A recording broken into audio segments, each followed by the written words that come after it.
Binibisita ng mga biyahero ang 4 islas, hindi lang dahil sa puting buhangin at asul na kulay ng tubig, kundi dahil sa mga sorpresang naghihintay sa bawat isla.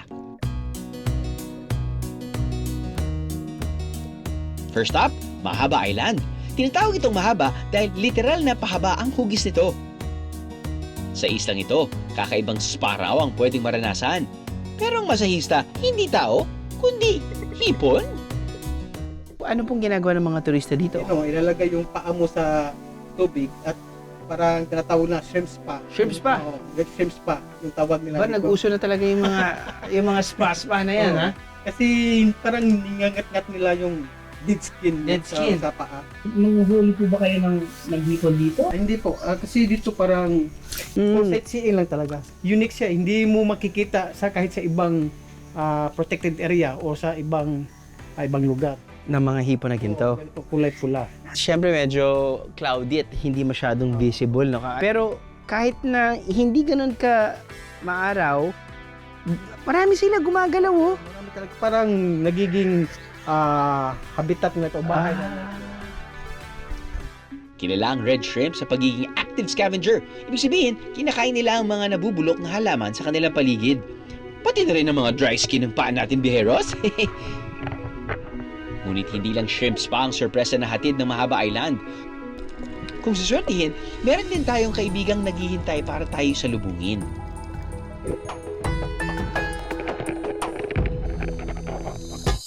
Next up, ang pinakamaliit sa 4 na isla, ang Bigyo. Galing ang pangalan sa salitang Bisaya na Bigyot, na ang ibig sabihin ay maliit. Pero huwag ismulin ang isla na ito dahil kakaibang seafood treat ang matitikman dito. Peros, nakakita na ba kayo ng kulay purple na alimango? Pero hindi sila kikay, ha? Ang tawag nila rito, alikway. Pahirapan daw ang panguhuli rito dahil may buwan lang kung kailan ito marami. Hindi ho ito AI or hindi ito computer background lamang. Andito tayo ngayon para tikman yung kanilang, I guess ito yung sorpresa ng isla kapag bibisita kayo dito. Ito yung tinatawag nila alikway. Kapag hindi pa naluluto, sila ay color purple. Ube crab! Pero pag luto na sila, pula na sila. As expected. So, luto na sila. Pero parang kakagraduate lang nila at meron silang titulo. Hindi ko alam kung kasama po ba yan. Parang meron yatang laman. Yung laman ng crab with coconut. So, binubuksan pa po ba ito? Ayun, bukas na po. So kumbaga parang sinastuff na po siya. Sinastuff na siya para siyang rellenong crab.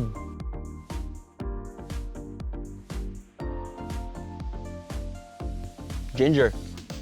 Lasang gata. Pero mas lalong umuusbong yung ginger, which is kailangan para matanggal yung lansa. I guess yun yung style nila dito. Nire-relleno nila or naglalagay sila ng different ingredients. Kasama na dyan yung gata, kasama na dyan yung ginger. Hinahalo nila sa loob. At hinahalo nila yung laman ng alimango doon sa mga different ingredients. Isa pang kakaibang food trip dito, ang sea cucumber, na kung tawagin nila ay bat. Nakapangingilabot kung titingnan. Pero talagang kinakain daw ito rito, mga biyero. Ito yung tinatawag nilang bat. Sea cucumber. Ito, parang ginawa nilang kinilaw. Kinilaw? Hindi nila inihaw. Kinilaw lang. Okay.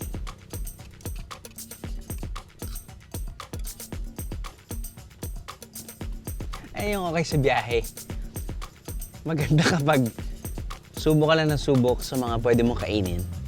At doon ka bubukas ang iyong isipan at mata sa mga kinakain ng mga lokal dito. Hindi lang yan. Bukod sa food trip, binabalik-balikan daw ng mga turista ang lulubog at lilitaw na sandbar.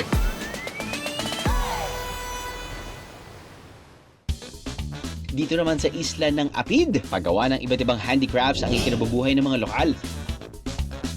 Ang mga kababaihan sa lugar ang nangunguna sa paggawa ng mga produkto gaya ng bags, wallets at mga sombrero.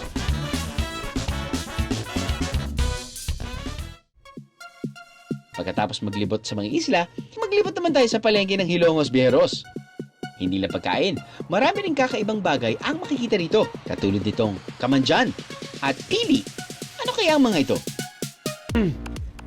Dahil daw sa usok na to mawawala daw yung sakit sa katawan nyo, pati yung mga malas sa buhay nyo. Gusto nyo ba yun? Saan kayo galing? Parang usok? Ano pong ginagawa nyo dyan? Mapalina ako, sir. Ano po yung proseso ng pagpapalina? Bakit po ginagawa ito ng mga tao? Para, sir, ang iba kasi para may magsakit siya, balay ang ano yung sakit na, malutas. Tapos, iba naman, kung may isda ka, lalong sulitin ng kuha na maraming isda, ganun. Tapos, ang iba naman, kung mababiyahe ka, balay na para okay ang biyahe mo. Sige po, paano po yung, paano nyo po ginagawa to? Ito po ba yung sinusunog? Hindi, sir, ano Sorry. yun, sa Plato. plato. Mm-mm. Plato, sorry. Ito ang pila, sir, pili. Ito ang pili sa ilalim. Ginagamit ang kamanjan at pili sa pagpapalina o cleansing na parte ng tambal binisaya. Ang pagpapagaling gamit ang iba't ibang herbal na mga gamot.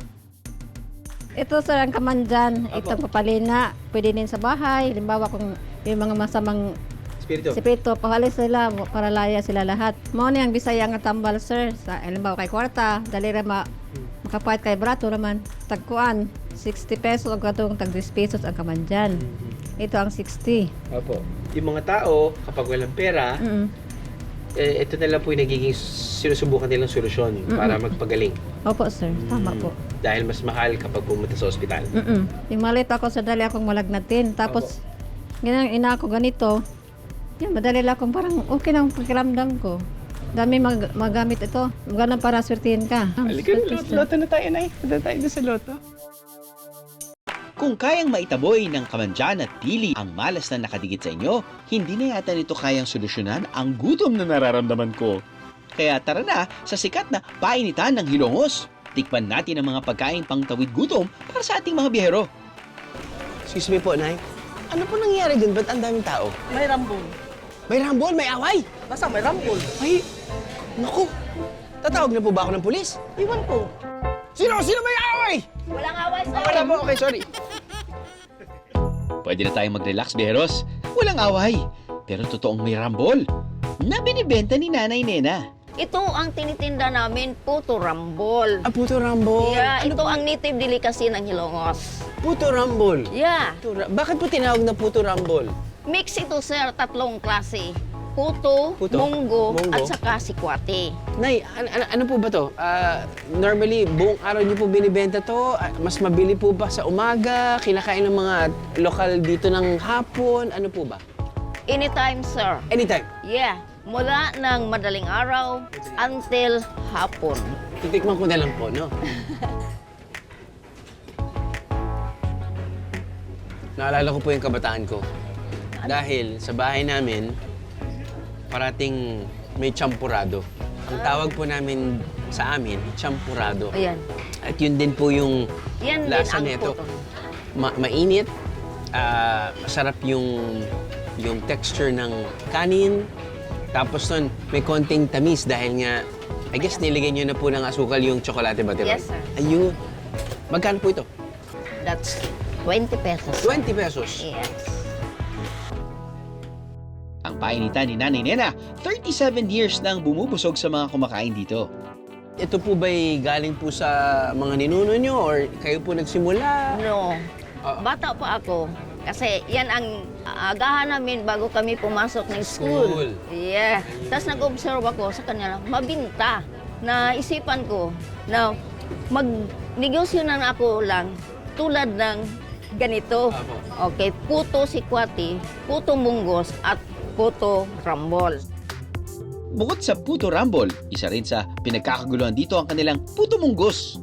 Yung puto rambol, meron ng munggo yan. Yeah. Pero ang pinagkaibahan lang nito, ito'y walang sikwate. Walang sikwate.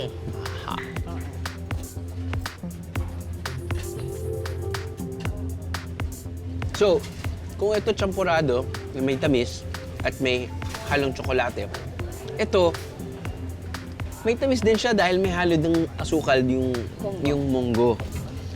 So, ulam ba o panghimagas? Feeling ko panghimagas, on the panghimagas side pa rin dahil may tamis pa rin siya. Parang feeling ko nga dito, pwede nga pa kayo maghalo ng tinapa tinapa, isda. Isda, Ah, maalat. Pwede Pwede rin po, siya, no? oo. Pwede po.